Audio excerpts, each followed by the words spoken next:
पिटलों में बनती है जैसे दरी, कारपेट साइज दरी भी बनती है, छोटे मैट भी बनते हैं। सो जो वुवन कुशन्स वगैरह होते हैं, पिलोज होते हैं, वो भी बनते हैं, मेजरली एक्सपोर्ट ओरिएंटेड। ठीक है सर। तो वो एक बड़ी प्रिमिटिव सी टेक्नोलॉजी है जिसमें मतलब पहले लकड़ी की लूम होती थी, वो एक खड्डे के अंदर लगती थी जमीन के नीचे। अब उसका अल्टरनेट वो जमीन के ऊपर आ गई है, लोहे की लूम बन गई है। It is similar to what you showed me in the catalogue कि वुड से आयरन पे आ गई है। सर अब आइडिया ये है बेसिकली, इसमें जो प्रोसेस होता है बेसिकली हर लूम की वर्किंग सिमिलर है। पेडल मूवमेंट होता है, देन देयर इज शेडिंग, उसमें वो जो ठोक लगाते हैं उसको पंच करने के लिए वेफ्ट को, everything is the same. Idea यहाँ पे ये था सर, जो पेडल मूवमेंट है ना वो ऑटोमेट की जा सके, because once the design is set ना, तो वो मूवमेंट सेम रहती है, और जो वीवर है उसके लिए वो प्रोसेस टायरिंग होता है। कोई फोटो तो और वीडियो कुछ दिखा पाएंगे सर इंटरनेट से? हाँ जी, मैं अपना कैमरा ऑन कर रहा हूँ। I will show you the live working of the loom कि इस पे वो कैसे काम कर रहे हैं। ठीक है, मेरा कैमरा काम नहीं कर रहा।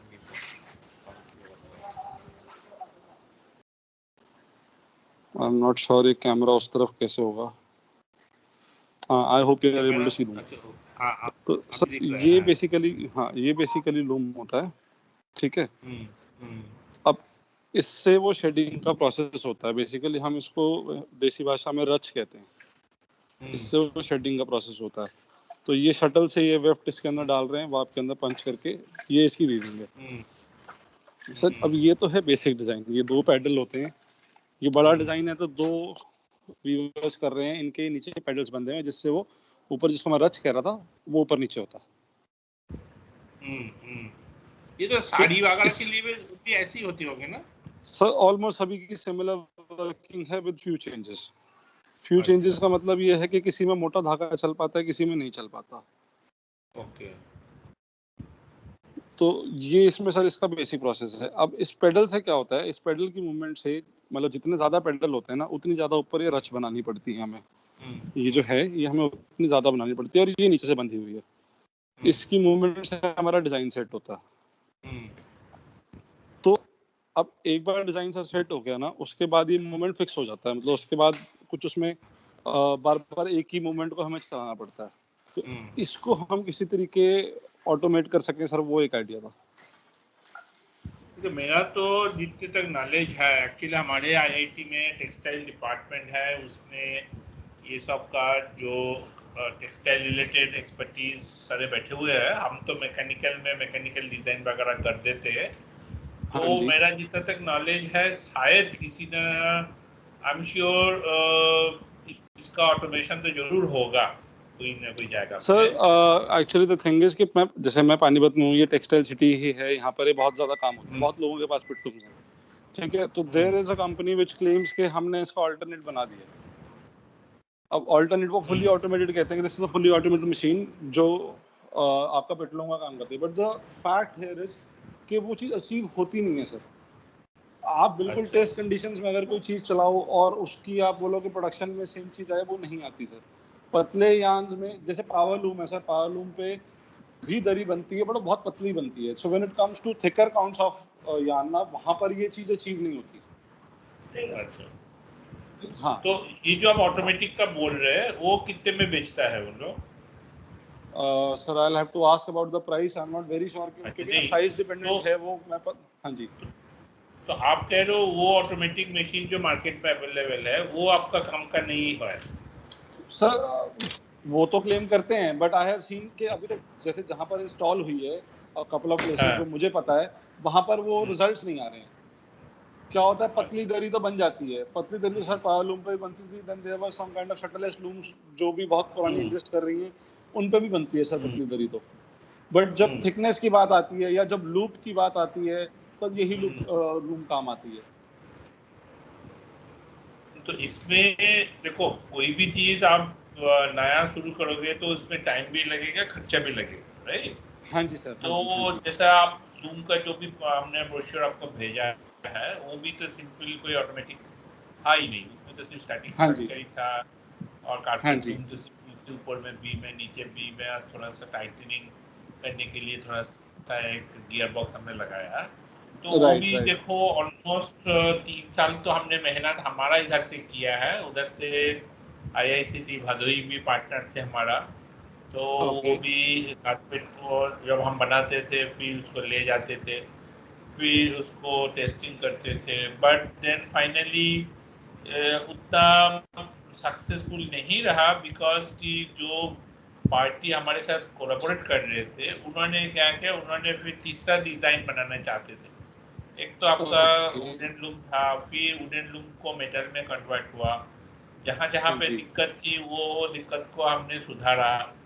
बट राइट IICT का भदोही का जो डायरेक्टर थे उन्होंने बोला नहीं, मैं तो जो इसमें यूज़ होता है, जो कपड़ा बुनाई में यूज़ होता है सिमिलर चीज़ में कारपेट नहीं, जो कपड़ा जो होते हैं ना क्लोथ्स, वो हाँ सेम जी हाँ सेम जी पेट में लेके आऊँगा। तो फिर उन्होंने वो इंट्रोड्यूस करवा दिया। तो फाइनली क्या हुआ ना, थोड़ा सा हौच-पौच टाइप से ये हुआ, वो जो देखो हम तो रिसर्चर हैं, हमारा carpet is not our main, but वो राइट IICT राइट सर जो कारपेट का मेन इंस्टीट्यूट है, उन्होंने हमारे टेक्नोलॉजी को आगे बढ़ाया नहीं है। बढ़ाया नहीं मतलब मिनिस्ट्री से सब्सिडी वगैरह भी थे, तो ओके उन्होंने उसको सपोर्ट नहीं दिया। तो जो बायर थे हमारे पास आते थे, ये सारे उस राइट जमाने में 2000-2003 में इसका कॉस्ट था करीबन 15,000-20,000।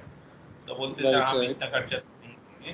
तो टू काट शॉर्ट द स्टोरी जो है, फाइनली हमने 200 रूम तो जरूर दिया है। श्रीनगर में बांटा गया था उस टाइम, अटल बिहारी वाजपेयी जब थे प्राइम मिनिस्टर, उस टाइम 1000 करोड़ राइट का कुछ अनुदान था जम्मू कश्मीर के लिए। तो उस टाइम 200 रूम हमारा डिज़ाइन के बना के डिस्ट्रीब्यूट किया गया था।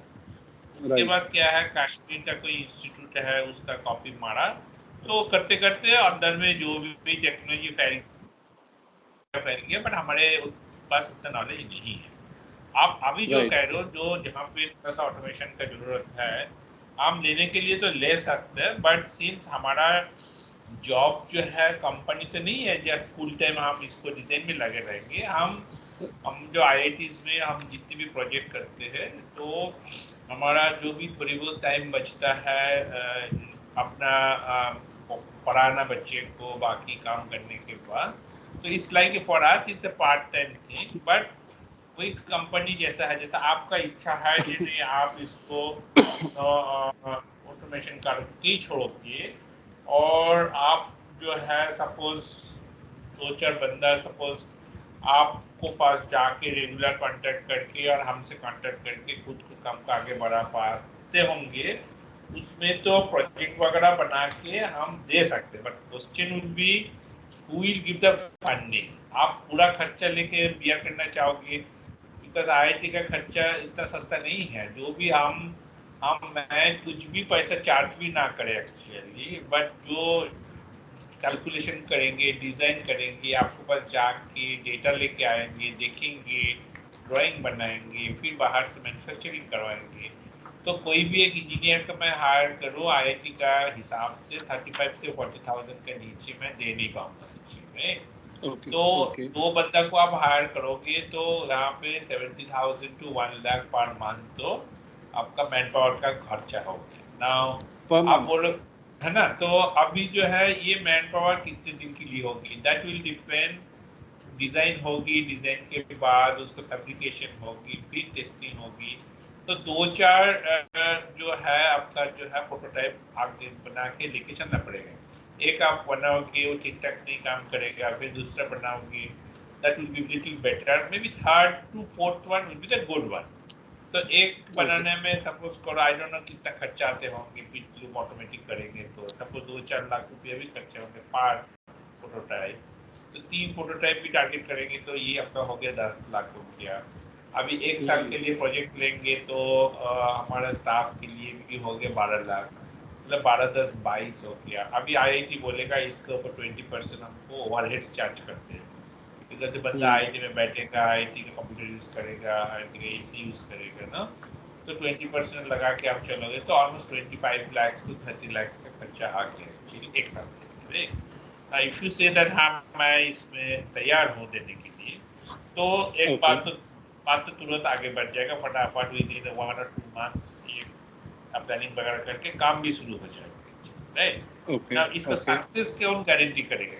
सक्सेस तो हम गारंटी नहीं करते हैं, हम तो आपको साथ बैठ के प्लानिंग करेंगे, आपका गाइडेंस में हम बोलेंगे ये चीज़ हो सकती है, फिर आपका एक्सपीरियंस से आप बोलोगे हाँ ये करो ये करो ये करो, तो करते करते एक साल में कुछ चीज़ खड़ा होगा जिसमें आपका चीज़ को बन के हो जाएगा। बट स्टेबल होने में कोई भी टेक्नोलॉजी आप ले लो मार्केट में, कोई भी टेक्नोलॉजी स्टेबल होने में तो 2-3 साल लग ही जाते हैं। बट मेजर राइट टेक्नोलॉजी जो है मेरे हिसाब से, मेरा जितना तक नॉलेज है उनका बारे में, आई am not the expert, but फिर भी मेरे ख्याल से एक साल में ये एक लेवल तक तो लाया जा सकता है। कोविड सिचुएशन की वजह से क्या होगा पता नहीं। तो ये हो गया ओके मोटा मोटा। आप बोलोगे कि नहीं इतना रिस्क मैं लेना नहीं चाहूँगा, तब तो आपको गवर्नमेंट का फंडिंग के लिए सोचना पड़ेगा। अभी गवर्नमेंट फंडिंग आपको पता ही है उसको कब रिलीज करेंगे। अभी जैसा हमारा मिनिस्टर ऑफ टेक्सटाइल का एक प्रोजेक्ट था, भेड़ का बाल राइट निकालने के लिए एक मशीन, शिप शेयरिंग डिवाइस बोलते हैं ना, वो ओके जो ऊल आप बनाते हो, ऊल जो भेड़ का बाल से हाँ जी आता हाँ है, जी ये 2016 में उन्होंने 32 लाख का कुछ 24 लाख का कुछ बजट सेक्शन किया था। 12 लाख दे ठीक के है उन्होंने बीच में ना पैसा देना बंद कर दिया। फिर मैंने आईआईटी से कुछ देर के लिए लोन लेके काम को आगे बढ़ाया और खत्म भी कर दिया। अभी 3 साल के बाद भी पैसे रिलीज नहीं है। तो ऐसा भी कभी कभी होता है। तो ओके नाउ आप बताइए आपका किस टाइप का इंटेंशन है? ओके तो सर आई वाजंट एक्सपेक्टिंग कि इतना ज़्यादा खर्चा होगा to be very honest because sir क्या है कि जैसे मैं आपको बता रहा हूँ जो लूम यहाँ बन चुकी है वो फुली ऑटोमेटेड होने की वजह से ही आई डोंट थिंक कि वो इतनी सक्सेसफुल है बिकॉज वही वाला पॉइंट है सर जो थिकनेस हम जो higher quality of fabric achieve करना चाहते हैं वो फुली ऑटोमेटेड में आ ही नहीं पाती बिकॉज उसमें क्या है सर जो शटल ये हाथ से फेंक रहे हैं ना वो शटल मशीन फेंक रही है और उसमें उस केस में वो मोटे धागे को नहीं ले पाती है और प्लस यहाँ पर ये जो जो भी फैब्रिक बनता है उसका जो किनारा बनता है ये हाथ से घुमाते हैं उसको मशीन वो नहीं देती मशीन क्या करती है किनारे में जाके धागे को कट कर देती है और वहाँ से उसको पंच कर देती है तो वो जो गुलाई आती है किनारे की वो नहीं आती ये तो बेसिकली घुमा देते हैं ना वीवर तो होता है जो उसको धागे को घुमा देता है और अगले पंच में उसको प्रेस कर देता है वो चीज़ नहीं आती है तो वही आइडिया था सर कि जब फुली ऑटोमेटिक बन चुका है we have a prototype of a fully automatic machine but उसको पार्शियल करना है सो टेक्नोलॉजी इज एग्जिस्टिंग उसमें इम्प्रोवाइजेशन की मेजर ज़रूरत है टू अचीव द डिजायर्ड क्योंकि सर जहाँ पर भी हम जा रहे हैं ना इंडियन टेक्सटाइल का बिजनेस मतलब इंडियन टेक्सटाइल का वर्ल्ड ओवर टेक्सटाइल का बिजनेस चाइना सब कुछ खींच के ले जाता है टेक्सटाइल ही क्या सब कुछ अल्टीमेटली बात आती है प्राइस पॉइंट पे सर तो प्रोडक्शन बढ़े या प्राइस पॉइंट कम जाए टारगेट वही है एक्चुअली क्या है ना, बात आपको मैं बताता हूँ। इंडिया में आप भी काम कराते हो, आपको भी पता होगा, गुड क्वालिटी का मैन पावर इतना इजीली मिलता नहीं है। जो मिलता है वो महंगाई आती है ना, महंगाई आती है। तो बेसिकली जो है आपका जो भी मॉडिफिकेशन मांगता है as well telling right as well telling. अभी देखो आपका प्रोजेक्ट के लिए मेरे को कोई मैन पावर हायर करनी है, अभी 1 साल का प्रोजेक्ट काम करने के लिए कौन आएगा आप ये बताओ। राइट राइट कोई भी फ्रेश ग्रेजुएट, आपका बेटा ग्रेजुएट करता है, इंजीनियर पढ़ता है और उसको कहा जाता है कि 1 साल के लिए प्रोफेसर साहब के पास एक प्रोजेक्ट है और 1 साल के बाद कोई गारंटी नहीं है। वो तभी वो काम को लेंगे जब तक ना उनका और कोई अच्छा नौकरी 4-5 साल 10 साल 15 साल के लिए गारंटी कुछ मिले। वैसा तो नेक्स्ट है। तो अभी जो दैट मीन्स क्या हो गया, जो अभी अवेलेबल है जो 1 साल के लिए काम करना चाहता है वो वही आएगा मेरे पास। उसके पास तो उसको तो पहले सिखाने में मेरे को 6 महीने लगेंगे। ओके तो जब 6 महीने लगेंगे तो बेसिकली जो मैंने कहना चाहता हूँ, जो because of readymade man power available नहीं होता है अच्छी सी, तो ये ऐसी हालत होता है 6 महीने हमको सिखाने के लिए। बाकी आप कह लोगे कि ऐसा कोई कंपनी मार्केट में अवेलेबल है जो इसको डिजाइन करके दे पाए। सपोज मैं गाइडेंस कर दूं वो कर दे, बट उसकी का भी हालत सेम ही है। मेरे पास तो आईआईटी का नाम सुन के कोई अच्छे बच्चे को मैं ये थोड़ा सा लालची दे दूं कि तुम इधर आ जाओ, हो सकता है 6 महीने बाद तुम्हारा मास्टर्स में एडमिशन मिलने के चांसेस है। तो कोई अच्छा बच्चे जो है वो अच्छा नौकरी छोड़ के सपोज 30,000 के लिए भी आ जाएंगे, 20-30,000 के लिए। राइट। खराब बच्चे को तो आप 10-15 भी दोगे वो भी आ जाएंगे, पर उसके तो कुछ काम ही नहीं निकलेगा। उसको तो ना अंग्रेजी लिखना आता है, अंग्रेजी तो छोड़ दो, आप ड्राइंग ही नहीं कर पाते। उसको बोलोगे जो फ्रंट व्यू डालो, साइड व्यू डालो, वो भी नहीं कर पाएंगे। ठीक है, तो ये तो बाकी आपके पास ऐसा कोई बंदा है जो ऐसा इंजीनियरिंग काम करते हैं और ये आपको मदद करने के लिए इंटरेस्टेड होंगे, पैसा जो लगेगा वो तो आप दोनों के बीच में होंगे। हम इसको एक मोटा मोटा गाइडेंस करवा सकते हैं, टेक्निकल गाइडेंस। इसमें हो सकता है ये हमारा प्रोफेशनल चार्ज जो है उतना ना करके, हमारा प्रोफेशनल आईआईटी बोलता है आप तो घंटे में 5,000-10,000 चार्ज कर सकते हो, बट ये हमारे हाथ में है। ये हम 5 रुपये चार्ज करेंगे, 500 रुपये चार्ज करेंगे, 5,000 चार्ज करेंगे। तो ये टेक्निकल गाइडेंस के रूप में हम एक छोटी सी प्रोजेक्ट बना सकते हैं। हो सकता है उसमें ना 25 ना हो के, हो सकता है 1 लाख हो, 50,000 हो, 2 लाख हो, सिर्फ टेक्निकल गाइडेंस। बाकी जो इंजीनियरिंग ड्राइंग बनानी पड़ेगी, मैन्युफैक्चरिंग होगी, वो आप अपना खर्चा से बाजार से बनवा लो। तो इसमें क्या होगा, सपोज जो एक प्रोटोटाइप बनाने के 2 लाख रुपये मैं रख रहा हूँ और आईआईटी को आपको 20% देना पड़ रहा है, तो 40,000 हम फालतू दे रहे हो आईआईटी को। तो पैसा बचा सकते हैं। तो हम क्या कर सकते हैं, एज अ कंसल्टेंट रूप में काम कर सकते हैं। ठीक है, कंसल्टेंट रूप में आपको हो सकता है हफ्ता में 1 घंटा या महीने में 2-4 घंटा आप इधर आके डिस्कशन कर लिया, और आपका एजेंसी काम करेगा आपके लिए। उनका भी जो भी इंजीनियर होंगे के डिप्लोमा होल्डर होंगे, वो कभी कभी आ जाएंगे, डिस्कस करके जाएंगे, मेरे से कांटेक्ट में रहेंगे। मेरे से मतलब मेरे बाकी जो स्टूडेंट वगैरह रहेंगे उसके साथ कोऑर्डिनेशन करेंगे, तो उसका गाइडेंस में काम आगे बढ़ते चलेंगे। और मैं कंसल्टेंट में गाइडेंस, तो इसमें ऐसा काम है, हो सकता है आपको पास ऐसा कोई पार्टनर फ्रेंड है जो ठीक है सर। तो give me some time, let me explore my options. मैं कंसीडर करके फिर I will revert to your mail, that will be fine sir. ठीक, हाँ, दैट विल बी फाइन। और बाकी जो फर्स्ट मॉडल में आप बाई चांस जाना चाहोगे, इन्वेस्ट भी करना चाहोगे, I know ministry of textile है, डिपार्टमेंट ऑफ हेवी इंडस्ट्रीज है, वो टेक्सटाइल में काफ़ी इन्वेस्ट करने के लिए पैसा गवर्नमेंट में रखा है, बट उनको भी पता है कि China is giving a tough competition. तो ऐसा बहुत सारे स्कीम भी अवेलेबल है। सपोज आप मिनिस्ट्री ऑफ टेक्सटाइल में थोड़ा सा गूगल रिसर्च आप कर लेंगे तो वो है, बट उसमें क्या थोड़ा सा टाइम लेके आपको आगे बढ़नी पड़ेगी। ये हाँ 2-3 साल में कोई अच्छी चीज निकालना चाहते हो तो आप इंडस्ट्री पार्टनर बन सकते हो। जैसा हमारा एक काम चल रहा है लक्ष्मी मशीन वर्क्स के साथ, उसमें उन्होंने एक रोबोटिक सोल्यूशन बनाना चाहते हैं, एक रोबोट बनाना चाहते हैं जिसमें उनका जो टेक्सटाइल मशीन्स है उसमें वो यर्न वो ड्राम में लेके जाएगा। तो ऐसा 3 साल के लिए 4.5 करोड़ का एक प्रोजेक्ट चल रहा है। उसमें लक्ष्मी मशीन वर्क्स 1 करोड़ उन्होंने डाल रखा है। ठीक है, बाकी सारे जो है गवर्नमेंट डालेगा। तो ऐसा भी जो है ना, मशीन डेवलपमेंट रिलेटेड स्कीम बहुत सारे मिनिस्ट्री ऑफ टेक्सटाइल में आई एम श्योर कोई अवेलेबल होंगे, उसको थोड़ा सा सर्च कर सकते हो। उसमें सपोज करो एज एन इंडस्ट्री पार्टनर आप बोलोगे कि मैं 20% 25% उनका जो स्कीम होगा देखना पड़ेगा, मैं उतना पैसा दे दूँगा।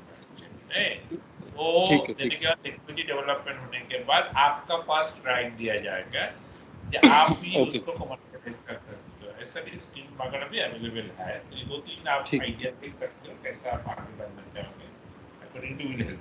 ठीक है, ओके सर। ठीक है सर जी, ठीक है sir, thank you so much. I will consider all these options. Thank you for your guidance. ठीक है, So I'll get back as soon as I come on to a solution. I'll get back. ठीक, thank you, bye bye. Thank you so much. Thank you sir. Thank